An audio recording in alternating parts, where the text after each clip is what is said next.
Say what's up, YouTube. What's up, YouTube? Make sure to like, comment, and subscribe, and smash that whatever button. If you smash a button, it'll do. So we just got to the place where we're parking our car. It's just in a neighborhood. We have like our stuff, but we're gonna be walking for like 2 miles or something. Builds character. Yeah, I don't know. We'll see. I'll check after. We're very well prepared, better prepared than I was on the boating camp out. This is Ryan. You haven't met him before. This is the same tent. We have the bag. I have everything strapped to my bag because we're going to be walking for so long. We had around 1.5 miles of walking ahead of us, which doesn't sound too bad. Our issue was that we didn't pack lightly by any means. A lot of the weight was on our backs, which helped, but we both ended up having to carry things in our arms. You can edit it. I found I was able to balance the tent on top of my bag, which helped my arms out, but really put strain on my neck. I got it balanced. All this being said, it was only 1.5 miles, and it was a beautiful day. Just got to the bench. It's really loud. This is what we're working with. I mean, you've seen it in my other video, but now it's all dead. It's like exceptionally warm, just like the last video. It's like 70 or in the 60s at least. So we just marched through the forest. I didn't bother to record us actually entering the forest because that was in the that was like 2 videos ago. If you want to watch that, it'll be up here. I'll give you a card. We're about to set up the tent. We have a nice clearing that'll be about the same size as the tent. It's got the time lapse started. We cleared out all of the leaves in the area in hopes of making our rest that night more bearable. Though the tent we brought was very heavy, it was also quite nice. The way the sheets attached to the poles make assembly very easy. There weren't any buildings nearby, and to get to where we were, we had to climb through dense undergrowth for quite a while. There was no reason for anybody to be where we were, so we felt pretty safe. At the time, we couldn't imagine a realistic scenario where we would get caught. But as you can infer from the title, something did go down. There's a slight chance of rain, but we're not too worried about it. We're moving our stuff into the tent. Oh, spider. That's a spider. Yeah, we're gonna light our fire now. Our little pit for the fire right here. You can't tell depth, but it's a hole. About yay deep. So before we left, I picked up 2 of these bowls from All American Dining, and that's what we're eating now. We're gonna have this little metal container. There are coals inside of it and on top of it, so I'm trying to reheat some potatoes and eggs. See if it'll work. It worked. Oh no, go get wood. Neglecting my baby. I can't cook my French toast. My fire goes out. It's really smoky. It's not warm. Not yet. Oh, look at that. I caught that. Oh, it's really hot. Oh, it's like different. It's like, it tastes fried. Really? Yeah. Cooking up the sausages. Uh-oh, it's black. I don't think it's supposed to be black. It's hot.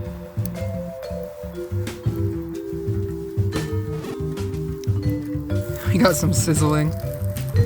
We're cooking up this. I'm reheating the eggs and he's cooking his Chef Boyardee. I just hope there's no coating on the aluminum or steel, whatever it was made of. So, basically, we're chilling here. There's an airfield for like student pilots kind of close to here. And there's been a number of planes that have went over us that seem to be a little bit sus. We might end up just putting out the fire. One more plane going right over us, and I think we're putting this out for sure. I know this seems like an overreaction, but let me explain. We noticed there was a number of planes flying above us. Because the airport is so close, they were flying pretty low. Keep in mind that they are small aircraft. A few got pretty close to us, but we didn't think much of it. As more kept coming, they slowly began flying directly over us. They kept doing this until the sun had completely set. The fire was bright, and we would have been the only light source in the forest, so we could easily be seen. We weren't super worried, but we put out the fire just to be safe. So we just put out the fire really quick. We weren't super worried. I don't even think we'd get in trouble. We'd just be told to leave if we did get caught. Hello, Ryan. What's up, YouTube? It's currently 10. I woke up and I heard some like rustling in the leaves, and last night we heard some animals, but this was a little different. And like it just got louder and it was getting closer. I'm like, oh, we have some visitors.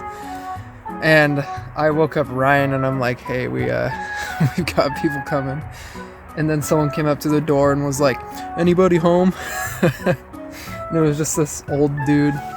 He just came up and told us to get out of here. He was very polite, actually. He was just like, "Yeah, you're actually not allowed to be here. I'll be here later tonight. Just leave." So yeah, we're leaving now. Other than that, we had a pretty good night.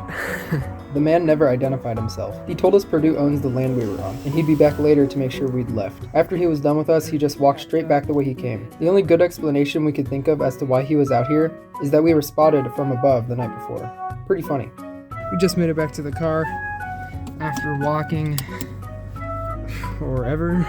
Pretty good experience, although we did get caught. My lips are very chapped. I also began moving out of my dorm the same weekend as the campout, so here's some of that. It is November, the end of November. I don't remember what day it is, but that's not the point. The point is it's time to move out, and since I'm not going to school next semester, Since I'm not going to school next semester, I'm moving all the way out.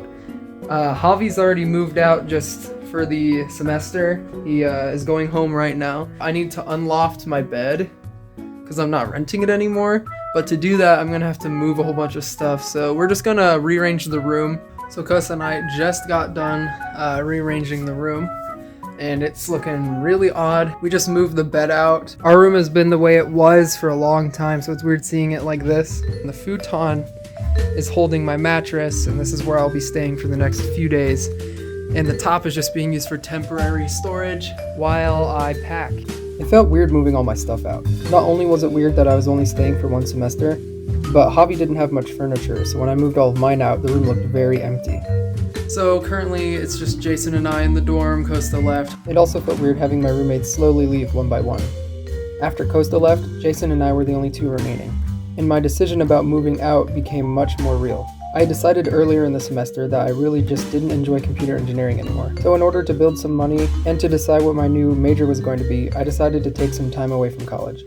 So I finished packing last night, and my brother just got here with the van, and my roommate Jason is gonna help take things down. Packing everything into the van took a little bit longer than I expected, but it wasn't too difficult. After I dropped everything off at home, I came back to campus to return my key and checkout form.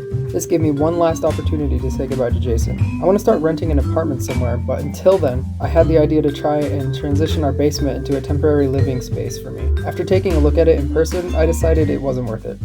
So until I move out, I will be staying in the living room, and all of my belongings currently belong in the garage. So this is the basement. This is what I wanted to become my room. I was looking over here, and there's not really a place for a mattress. It's just being used for storage. This house is like, it was built in 1895, and down here really shows that.